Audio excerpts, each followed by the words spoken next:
Why won't you just tell us, Dad? Who are you leaving this house to? Emily's voice rang sharply from the kitchen. Harold sat silently in the living room, his hand trembling slightly as he lifted a cup of tea to his lips. Beside him was an old wooden chair, the one piece of furniture he never let anyone touch. The house, usually so quiet, now echoed with hurried footsteps, chairs scraping, and heavy sighs. Outside, it had started to rain. The scent of damp wood and jasmine tea drifted gently through the room, like a quiet invitation back to the past. Harold had lived in that house for 43 years with his wife, with his children, through joyful dinners and bitter winter nights. Since his wife passed, all he had left was the house and the silence. Emily, his eldest daughter, had returned this time, not just with a suitcase, but with a list of questions. How much was Dad's estate worth? Had he written a will? Who would be the executor? And the house, who would inherit it? You can't just stay silent forever, Emily said firmly.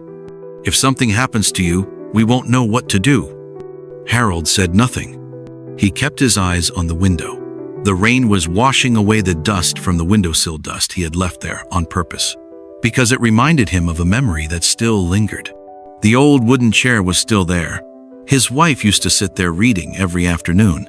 After she passed, he cleared out nearly everything, except the chair. The housekeeper had once suggested throwing it out. Emily had said he should replace it with a massage chair for seniors, but Harold always refused, gently but firmly. Why do you keep that chair, Dad?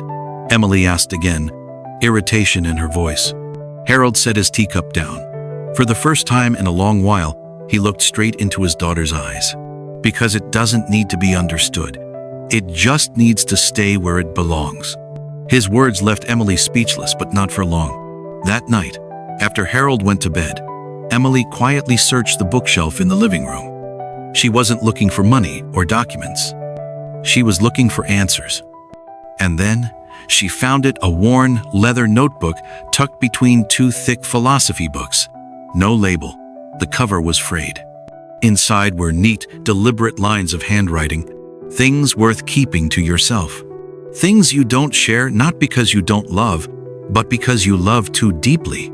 Emily paused, her heart pounding. She turned the pages. It wasn't a will. It wasn't financial planning. It was a collection of quiet, thoughtful reflections. On page 3, when you share everything, people don't always understand sometimes. They begin to judge. On page 7, I once told David about my illness. After that, he didn't look at me as a father anymore, but as a patient. Since that day, I only speak to my doctor. And on the last page, written in a shakier hand, one day, when Emily asks me about the house, I won't answer. Not because I'm hiding anything, but because I want her to live in the present, not in the shadow of losing me just to gain a house. I've chosen who the house will go to, but I won't say it now. Not because I'm afraid of arguments, but because I've seen how silence has preserved relationships, while speaking out has sometimes broken them. Emily sank into the chair, that chair.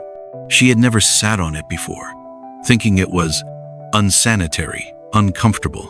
But that night, she sat there for a long time. The scent of wood and tea drifted around her, pulling her into a space she had never truly known, a part of her father's life she had never understood. The next morning, Emily didn't bring up the will.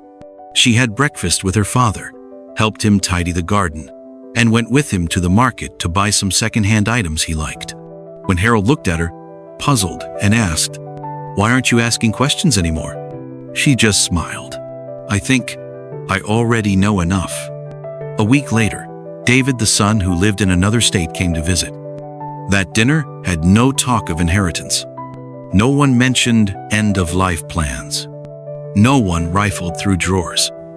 There were only childhood memories, stories about their mother's favorite cake, and laughter, something that had been missing from the house for years. The following spring, Harold passed away in his sleep, peacefully, just like he had lived. Emily never found a copy of the will. But a month later, the family lawyer called. The house had been left to someone, not Emily, not David, but to the community library where Harold had spent 15 years reading to children after retiring. Emily wasn't angry. She even smiled. At her father's memorial, she stood and spoke to the guests. "My father was a quiet man, but he left behind more than a house. He left us with understanding that not everything needs to be said. Some things are meant to be lived, fully, and then quietly let go." A year later, that old wooden chair sat proudly in a corner of the library, where children curled up to read every afternoon. A small plaque attached to it read, "The chair doesn't need to be understood. It just needs to stay where it belongs." And maybe, after hearing Harold's story, you too feel something clearly now. Aging doesn't need noise. It needs peace. Not every silence is a secret, and not every truth needs to be spoken to prove love or trust. Because sometimes, what we choose not to say becomes the greatest gift we leave behind. If you've ever found yourself in a moment like Emily or like Harold, then what comes next may be just what your heart needs to hear. If this story touched something in your heart, then these 5 aging gracefully tips may be exactly what you need to hear to grow older with peace, wisdom, and dignity. 1. Your financial situation. Not every clear answer brings peace. When Emily discovered that her father had left the house to the community library, not to her or her brother, she wasn't angry. She wasn't sad. She simply smiled. A quiet smile, like someone who had finally understood something profound, something she had missed all along. She realized, all those years, her father hadn't been avoiding responsibility. He had simply chosen to preserve his freedom until the very end. And sometimes, the greatest freedom an elderly person can have is the freedom to decide what to do with their money without interference. Money is a sensitive topic in many families. If you don't talk about it, your children may feel like you're hiding something. If you reveal too much, too soon, it can become a reason for others to judge, manipulate, or even start demanding things. An elderly father might spend a lifetime quietly saving, skipping luxuries, living modestly just to leave something for his children. But if that intention isn't expressed wisely, the gift of love can become the root of family tension. You could see it clearly in Harold's family. As soon as Emily began asking about the house, the savings, and the inheritance, love slowly gave way to suspicion, pressure, and a sense of entitlement. In Buddhist teachings, money is considered a conditioned phenomenon, something created through causes and conditions, impermanent and subject to change. It doesn't last. It doesn't follow us beyond this life. But how we handle money reflects our inner wisdom and state of mind. A wise person doesn't let money define their worth. And a mindful person doesn't need to expose everything in order to be seen as fair or loving. Instead, they remain silently aware, like Harold did. Not because he feared his children would fight over it, but because he understood something deeper. If a person cannot master their own mind, then whether they know or don't know, greed will still arise. And so, he chose peace, not temptation. Many parents, in the name of being transparent, tell their children everything. How much money do I have? Who gets what? What percentage will each of you receive? But afterward, they often find themselves under surveillance. A vacation they take, a new chair they buy, or even lending a small amount to someone, all of it gets questioned. Mom, shouldn't you be saving that money for us? Dad's too old for trips like that. What's he doing traveling? What was meant to be sharing turns into losing your freedom. Elders end up being silently monitored by their own children, like guardians with invisible leashes. In the Dhammapada, the Buddha taught, even if your treasures fill an entire vault, you cannot take a single coin with you after death. Only your karma and your state of mind follow you. You can give your children material things, but if your mind isn't steady, you may act from fear, from a need to be acknowledged or loved.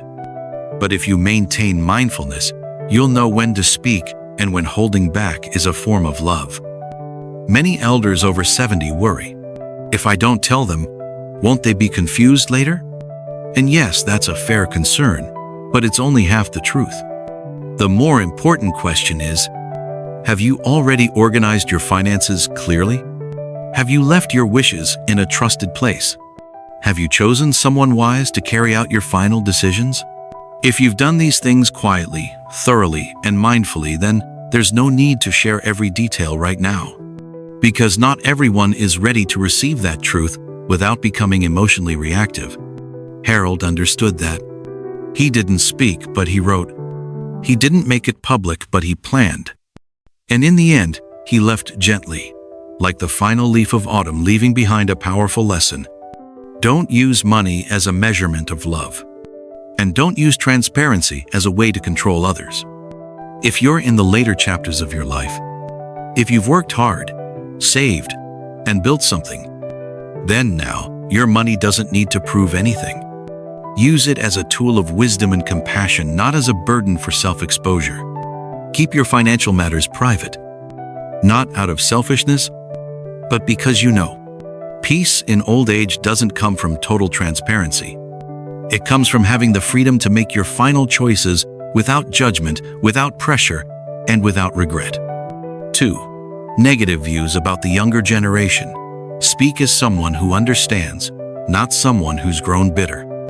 Harold's story wasn't just about an old wooden chair or the right to decide what happens to one's assets.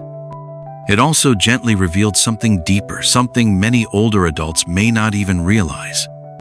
As we grow older, we often carry judgment, sometimes even prejudice toward the younger generation.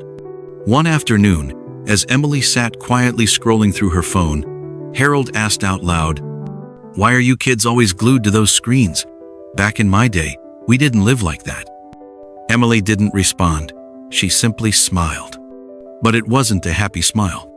She had heard that line too many times, from her dad, from her mom, from aunts and uncles, and each time she stepped a little further back from the conversation. Not because she didn't love her father, but because she no longer felt seen for who she truly was. The truth is, we, the generation now in our 70s and 80s, were once looked at the same way by our own parents. Back then, when we grew out our hair, rode motorcycles, wore jeans, or chose college over farming, we were told, "These kids today only care about showing off. They don't love or respect their elders. They've lost all their roots." And those words hurt us. So why, now that our hair has turned gray, do we repeat the very things that once made us feel small? The Buddha taught, "Those who focus on the faults of others, with scattered minds and growing defilements, stray far from wisdom and peace." Dhammapada, verse 253. This isn't just true in meditation, it applies to how we view our children and grandchildren. The more we focus on their flaws, the more distant we feel. The more we criticize, the less we're able to listen. Yes, there is a real generation gap, but it's judgment that turns that gap into a wall. A wall that keeps parents and children from sharing even a peaceful meal together. Young people today live differently. But that doesn't mean they're living wrongly.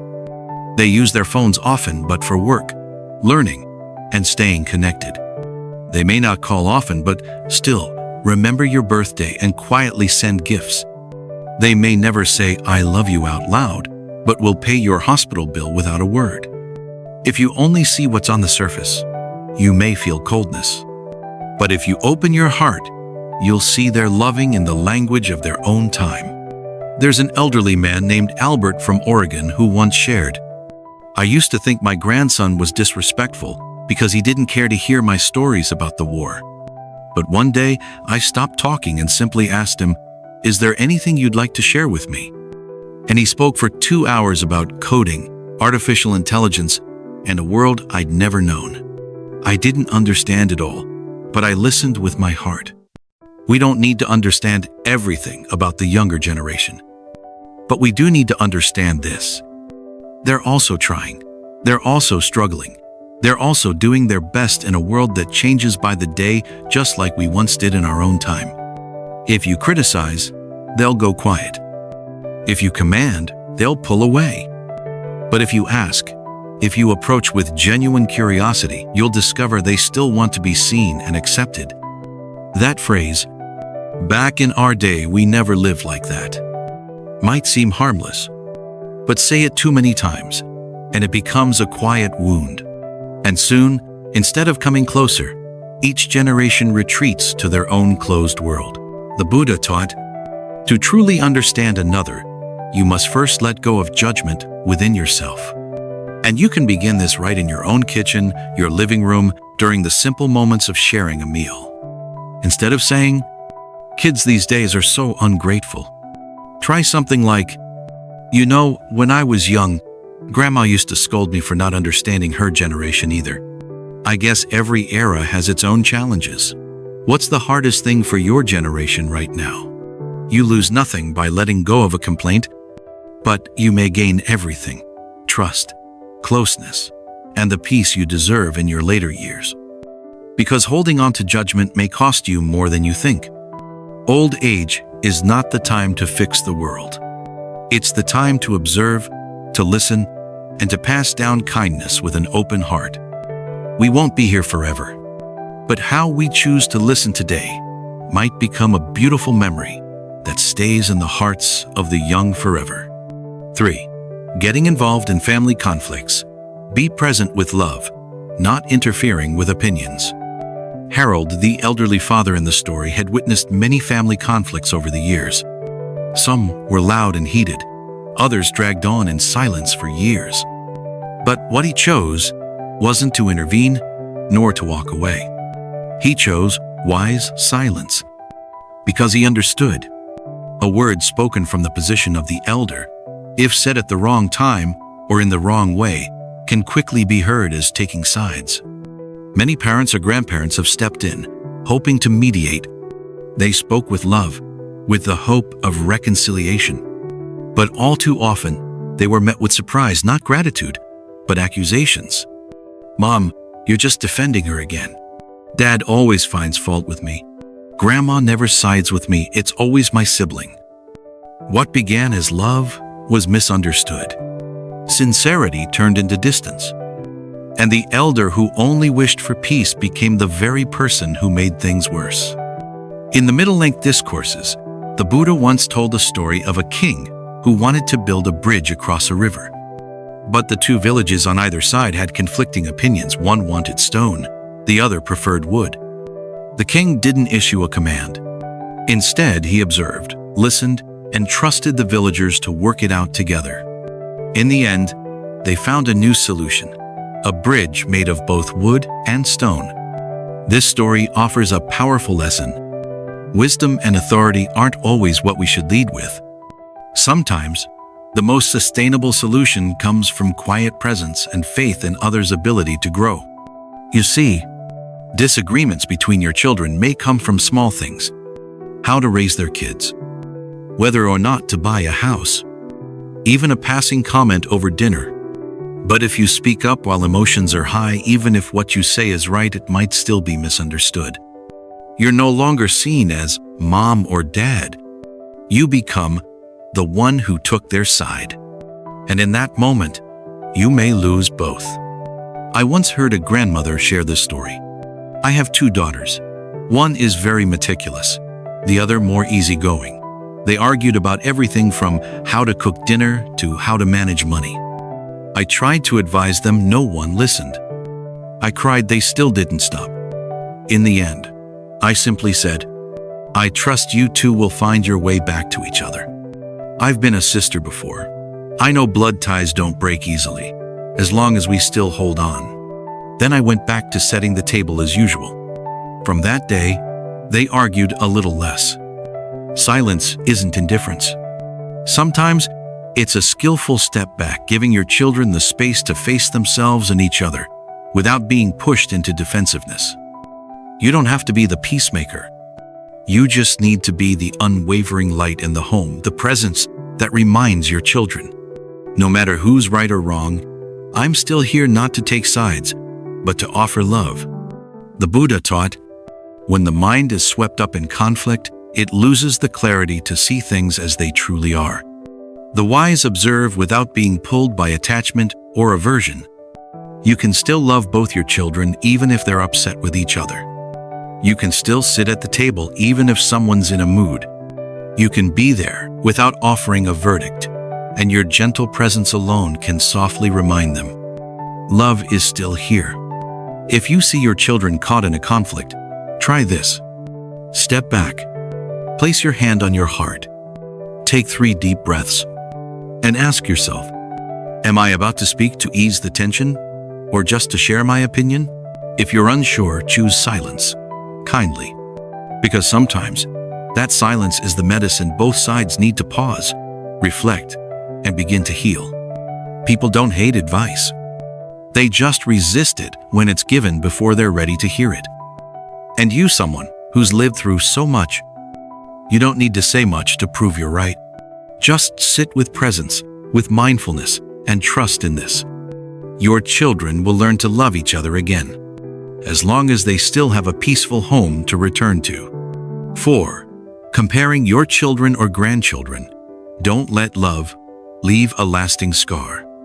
In his final years, Harold never once said which child he loved most. Emily was the one who brought his medicine and cooked his meals. David only came home a few times a year. But Harold never compared them. Not because he didn't have feelings, but because he deeply understood one thing. When love is measured, it is no longer whole. You know, sometimes a single, seemingly innocent sentence can leave a wound in a child that lasts a lifetime. Your brother is smarter than you. That other girl is much quicker than you. Why can't you think like your sister? Comments like these, they might follow a child all through their youth and even into adulthood. A child might stay quiet when being compared, but deep down, they begin to wonder, am I not enough for my parents? Have I disappointed them? Am I just living in someone else's shadow? And over time, they quietly withdraw from conversations, from family meals, from returning home, not because they're ungrateful, but because they no longer feel loved as their true selves.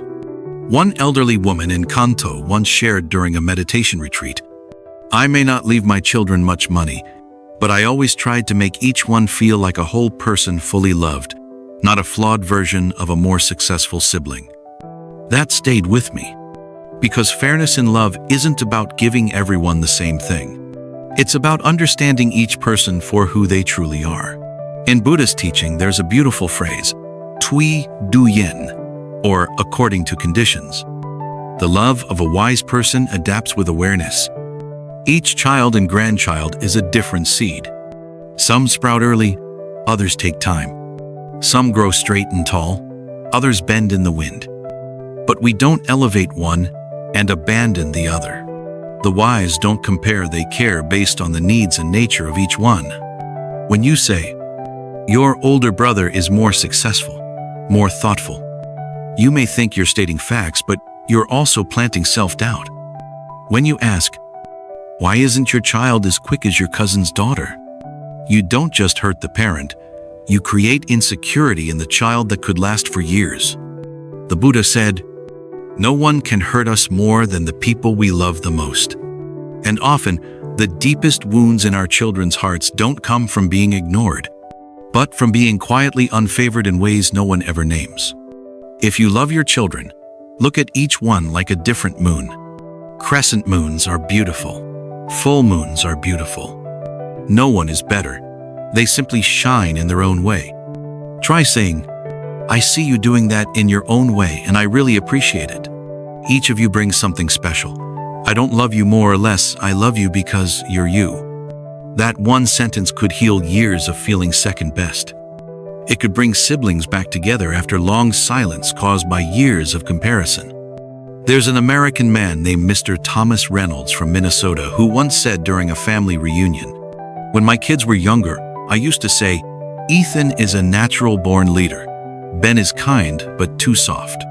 I thought I was just being honest, but I didn't realize those words created a quiet divide between them. For almost 6 years, they barely spoke. At every holiday, Ethan had an excuse not to come. Ben would sit alone in a corner. Only after I got sick did I realize I had never called both of them great men in their own right. I had cast them into roles, and they believed they had to play those parts to earn love. Now, I listen without labeling. I love without comparing. And when I finally said, I'm proud of both of you, each in your own way." I saw them look at each other differently. No one is perfect. Not your children, not your grandchildren. But what they long for most is simple: to be seen, to be loved, and to be accepted exactly as they are. Fair love doesn't come from dividing money evenly. It lives in the way you look at them, the words you choose, and the presence you offer without favoritism each day. The more fair you are, the closer your children will stay. The more you compare, the more they may quietly drift away, not out of anger, but to protect their self-worth. And so, if you've ever said something hurtful without meaning to, it's not too late to begin again. Just one sentence: "I'm sorry if I ever made you feel like you weren't enough. I love you in your own way, I just didn't know how to say it before." That sentence might reopen a door that's been closed for years, all because of a single comparison. 5. Speaking ill of your spouse. Forgiveness is a gift to your own soul. After Harold passed away, it was Emily who returned to the old house to sort through his belongings. She quietly opened drawers, reorganized old photos, took down the curtains her mother once sewed. Then she found a small box tucked deep inside her father's desk drawer. Inside were several short letters, all addressed to one person, her mother, Alice, who had passed away many years before. What surprised Emily most wasn't the letters themselves, but their content. There was no blame, no bitterness, no complaints. Even though she had heard her father sigh during arguments, seen her mother fall silent after disagreements, the letters contained only gentleness. "Alice, you left your coat outside again today. It rained, but I'm not upset. I just want you to be more careful. I know I can be stubborn sometimes, but honestly, I've never thought you were anything less than good enough. We just have corners in our hearts the other doesn't fully understand. If the day ever comes when I'm gone, I hope the children will remember you as whole, because no matter what, you were their mother, and you gave them everything you had." Emily sat frozen. She remembered all the little moments, her mother forgetting dinner, snapping over small things, arguments about money. She remembered seeing her father sit quietly, gazing out the window. But never once had he spoken badly of her mother. Not in front of the children, not to relatives, not to anyone. Now, reading those unsent letters, Emily finally understood. Her father didn't forgive because her mother was perfect. He forgave because he wanted to leave behind something whole for his children. Not a flawless love story, but a memory gentle enough for them to carry, without bitterness, blame, or division. In Buddhist teachings, there's a beautiful concept called letting go with wisdom, or za. It means releasing, not because you've lost, but because you've come to see the true value of peace. Harold lived this way. His partner wasn't perfect. They had their share of unspoken tensions, but he chose to hold on to the best of her and to pass that on, rather than the weight of resentment. Many elders choose to describe their marriage through a string of regrets. "She never understood me. He was cold and distant his whole life. I stayed because I had no choice." And those stories leave children wondering, was love ever real? Did my parents stay together only out of duty? Those doubts don't heal. They plant quiet confusion in young hearts. Yes, you may have been hurt. Yes, you may have cried silently more than once. But to speak poorly of your spouse in your later years only deepens wounds that were already fading. You don't have to paint the past in gold, but you can choose a kinder lens, not for them, but for yourself. You deserve to be at peace. Harold didn't carry anger into his final days. He left behind unsent letters, but enough for his daughter to understand. Forgiveness is real. And because of that, when Emily later became a wife and a mother, she knew what not to repeat. No silent walls, no harsh blame, no cold distance. Instead, she chose to speak, to listen, to love, with a heart no longer entangled in the past. Because when older people learn to be generous with those who once failed them, they give younger generations something invaluable: the courage to believe in love, not just the fear of falling apart. Dear friend, after all the years we've lived, perhaps you, like me, have come to see something clearly. Not everything must be said, and not all silence is avoidance. Some truths, if spoken too soon, can hurt more than help. Some feelings, if held with grace, can protect an entire relationship. We don't prove love by saying everything we think. We prove it by knowing what to keep and what to give when it brings true peace. When you choose not to speak about your finances, you protect your right to decide freely. When you choose to listen instead of criticizing the younger generation, you plant seeds of understanding. When you remain silent during family conflicts, you preserve your place as a calm center, not a source of division. When you stop comparing your children and grandchildren, you offer love without conditions. And when you let go of old blame toward your spouse, you don't just forgive them, you free yourself. As we grow older, we may need fewer words, but we need far more understanding. And the deepest understanding often comes from the quiet within a heart that has weathered many storms. The older I grow, the more I see. Some things are meant to be said at the right time, and others are meant to be held not to hide them, but to protect dignity, love, and real peace. If this video brought you comfort, please leave a comment below. Your story may be the one that helps someone else find healing and peace. And if you'd like to continue this journey with us, to live calmly, beautifully, and fully in your later years, don't forget to subscribe so you don't miss our next videos. Wishing you a peaceful day. And if you can, sit down, pour yourself a cup of tea, and quietly smile at yourself. For you have lived a life without regret.